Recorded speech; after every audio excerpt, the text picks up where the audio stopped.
Hey, High Five family. Welcome to another episode of the High Five Preschool and Kids Weekly Training Podcast. And can I just say, Merry Christmas. We are dropping this on Christmas Eve. We are guessing that you are in the midst of all of the fun and excitement that this Christmas season brings. I'm Crystal Mazuka. I'm part of the High Five team. I'm here with Isaac and Rachel, who, if you've been around, you know them very, very well. And we are so excited to get to talk to you about what is coming up this next week. We've got a very special Hooray Day in Preschool, Game Changer in Kids, where we get to talk about how Jesus promised the Holy Spirit. But before we dive into content, we are right in that time, right? Today is Christmas Eve. Chances are pretty good if you're listening to this, maybe you're a day or two after Christmas. And I want to ask you, Isaac and Rachel, how long do you leave your Christmas decorations up? That's a really good question. And honestly, I'm never one to set this is the day. I'm more of one when my wife says they're going up, that's the day I pull down the ladder from the attic and they all go up that day. So I do not have a set date. I before the end of January is a great time, but I'm definitely not one to be all right, day after Christmas, they're all coming down, at least till New Year's. Normally, it's the week or two after it. This year, who knows? These might be up until June. I'm not sure when we're taking we have no plans yet this year to take down Christmas decorations. We'll see. I think we need to mention, in case people don't know, that Isaac and his wife are adopting a baby in just a couple of weeks. Yes. And countdown is on. You're going to be a little busy. Yeah, looking in hindsight, I don't know if we should have gone full Christmas this year because we have other priorities, but we did. It was a great idea in November, but we'll see what happens in January. You can just go full Christmas to Valentine's Day. There we go. Perfect. Rachel, what about you and Roger? What's it like in your house in that time between Christmas and New Year's and into the new year? It kind of depends on what we have going on with traveling to see family. So sometimes we pick up before we leave, we put things away. So when we come home, we're ready to jump into school in the new year. Right. And then other times we leave it up for a while. We usually leave something out, even if we clean up early, because we celebrate Three Kings Day. And so we like to squeeze every little bit out of Christmas by just elongating the holiday. That is so fun. I went to my first Three Kings party a couple years ago, and it was a blast. We did something with sugar cubes, and I had one with a spot, and I won something fun for that. But anyways, It was really cool. I love that. I am definitely a New Year's Eve, everything needs to be put away. I don't want to start a new year with Christmas decorations up. But I love that question because everybody does it differently. Some people really kind of want to keep that spirit of Christmas just going as long as they can. They might go until, the Christmas trees get picked up on the curb for those people that have real Christmas trees. But what's really neat is that this week, as we get to have this very special time where we've got our Hooray Day, we've got our Game Changer, we are actually telling the story of how Jesus promised the Holy Spirit. And while some people really want to kind of cling to that spirit of Christmas longer than others, what we can know is that this promise of the Holy Spirit is God with us all the time as we love and follow him. And we know that Jesus is the greatest gift because he gives us a relationship with God. But right there with it is this promise of the Holy Spirit that we get to teach preschoolers and kids about this week. So we're so excited. Thinking about this Bible story from John 14 through 16, we can know that when we trust in Jesus, God gives us his Spirit to be with us, to live with us, which is just so great. It's why we're never alone, which is our simple truth for December. I am never alone. God is always with me. And so how are we going to lean into the truth this week so that preschoolers and kids can know that they are never alone because God gives us the Holy Spirit?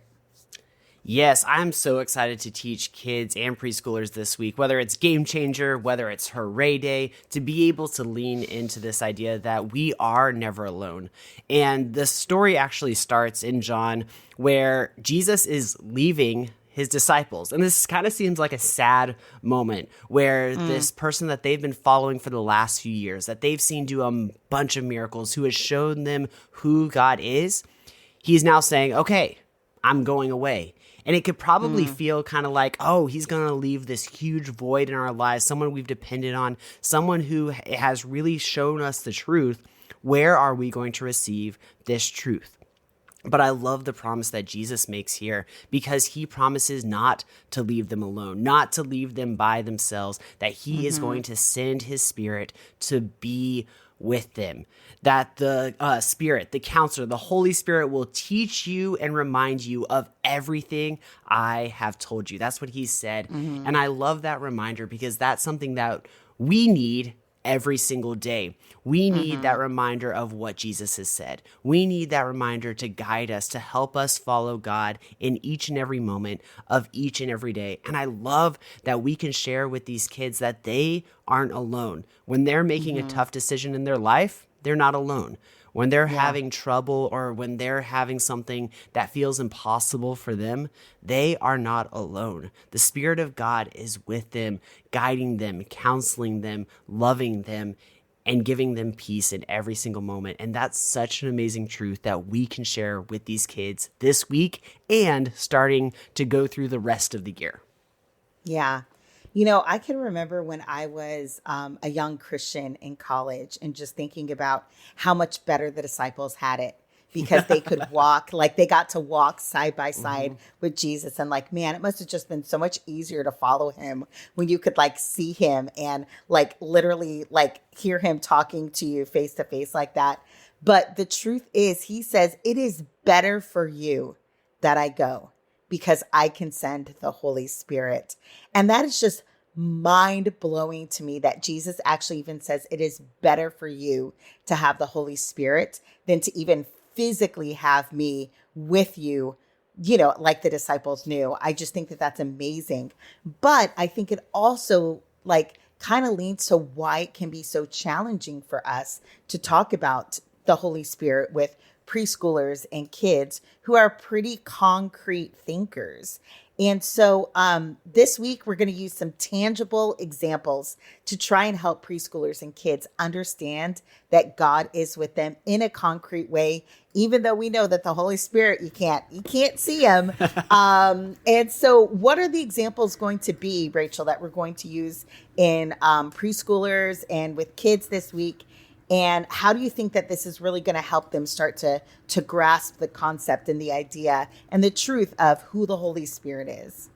Yeah, because understanding the Holy Spirit can be tough. And so we have a really great super clue this week, and we have a really good object lesson to help ground preschoolers and kids in the idea of who the Holy Spirit is. So with preschoolers, the super clue is the moon, because when you look up at the sky at night, you can see the moon. Sometimes you can see the moon in the day, but whether you can see the moon during the daytime or even the nighttime, it's there. It's there in the sky. And that's like the Holy Spirit. We can't see the Holy Spirit, but we know the Holy Spirit is there working. And our object lesson for kids is wind chimes, because you can't see the wind, but when you have wind chimes hanging up, you can hear them. You can hear the chiming, you can hear the noise that they make, and you know that the wind is there. So even though you can't see the wind moving, you can hear the sound as a product of the wind being present. And so there's such tangible ways to connect with understanding the Holy Spirit. And I think they're really neat examples, because there are things kids and preschoolers see on a daily basis. There are things they will be familiar with. Yeah, I love that too. And almost the step that we take between preschool and kids of like with preschool, it's just the concrete truth. The Holy Spirit is real. The Holy Spirit is real, and he is really with you, even though you can't see him. Just like the moon is really, really real, even though you can't always see it. But with kids, we even get to take it a step further of being like, you get to experience the presence of the Holy Spirit, even though you can't always see it, the same way that you know the wind is moving because you hear that wind chime. And just because you don't hear the wind chime doesn't mean there's not air. It's just moving in a different way. And so, man, I love it. I love that we take these simple ways to explain something that really there's no we have no equivalent, like perfect 1-for-1 ratio of like, this is what we have in our world to the Holy Spirit, because the Holy Spirit is so other. But I love what we're doing with Hi-Fi this week to be able to try and get preschoolers and kids to start to wrap their minds around that. Y'all, I'm 44 years old. I'm still trying to wrap my minds around who the Holy Spirit is and how exactly he's working in my life. So we started this podcast by talking about putting away Christmas decorations. We sort of joked around about it, about when you do it and why, and sort of how some people want to cling to that spirit of Christmas longer. But the truth of the matter is this can also sort of be a sad time, right? Like that the fun of the holidays is over. It feels like the number on the scale has gotten a little bit bigger. Our wallets feel a little more empty. Family that was in our homes has gone away. And really, we can feel like loneliness starts to creep in. And so in Flip the Script, which, we reference a lot on this podcast, it says that God is not distant. He is near. He sees, he hears, and he loves us. That's on page 77. So how can we embrace that and internalize it as leaders in ministry in order to not just let it be something that we're focusing on in December, but something that we can really focus on as we continue to lead and love kids and families in the new year? I actually really like this question because with Hi-Fi, as we are talking about discipleship and teaching kids these truths, we'll often say, in fact, we always say that discipleship happens best in the context of relationships. Because when you're building those relationships, when you're getting to know those kids in the room, those preschoolers in the room, it becomes easier to talk about their everyday, to talk about what they're going through, and then to help lead them to understand that God cares about those things, that he wants to be a part of those things. And then the next step from that is not just our relationship with the leader or our relationship with the kids, but it's their relationship with God. How as they build a relationship with God, they come to know him more. As they start to open up the Bible for themselves, they begin to know him more. As they start to talk to him and pray to him, they begin to know him more. It's not just something that they're coming on Sunday to have fun at Hi-Fi, have fun at your church, do a fun Game Changer game, and then peace out until next Sunday. No, that's not what our prayer is for these kids. Our prayer for these kids and these preschoolers is for them to have a relationship with God, wherein they have a problem on a normal Monday morning, they can go and they can talk to him. When they're reading the Bible at Wednesday night before they go to bed, that they are comforted from the things that happened in that day. That when they are having trouble on a weekend because they're feeling lonely, they can remember that God is with them and he has given them a great community that they get to experience on a Sunday. They can experience God every single day. It's not just hey, we're here to check a card, but it's a relationship that they get to have with the God who created them, who has a plan for them, and who never leaves them alone. I was just thinking as you were talking, Isaac, about how sometimes I think about when I was in ministry in the church and how sometimes during this season it can kind of be like you were talking about, a really lonely time, almost a letdown time of like, we worked so hard to get here. We finished all of our big things that were on our calendar, kind of that like, now what kind of feeling. And what you said was such a good reminder that God is there and he is near and he is with us. And in our busy seasons and in our lonely seasons or tired seasons, remembering that God is there through it all. I was just talking to a friend last night who was asking, how can I remember that God is with me throughout the day, whenever I get busy, whenever I get wrapped up in my work, or whenever something wrong happens, and instead of thinking, how can I fix this? How do I start to remember that I should go to God first? Help me with this. Remind me you're here. And I think it's just so fitting with what we've been talking about. And this friend and I even talked about last night how sometimes it's just remembering throughout your day, God, you're here. Thank you. Help me. Be with me the rest of the day. And we talked about a simple takeaway, to remembering God is near is to set an alarm. Like I set an alarm 3 times a day in my phone just to stop and pray and like remember that God's near, because sometimes during the work day and a busy day, you just forget. And that little ping on your phone that reminds you to just stop and acknowledge the Lord and talk to him for a minute, I think is really helpful. That's awesome.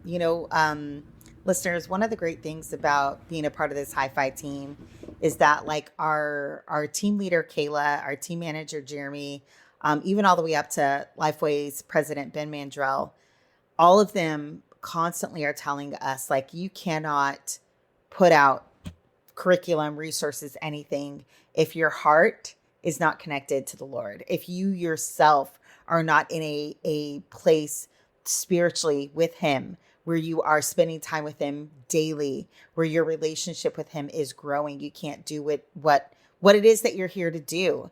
And we would say the same thing to all of you leaders. Like as you finish out 2024, looking forward to 2025, knowing that what you are able to give to kids and preschoolers in your churches is an overflow of your own relationship with the Lord. And so thinking about this promise that he gives us of the Holy Spirit is always with you, we would just really encourage you to say in this season, in this time, think about like what habits can I develop? Especially in this strange transition week, right at the end of the year, like what can I do to set myself up so that when I am showing up on a Sunday, on a Wednesday, whenever you're with kids, I know that I already I'm close to God right now. Like we are walking step in step and I am ready to pour out what he has poured into me.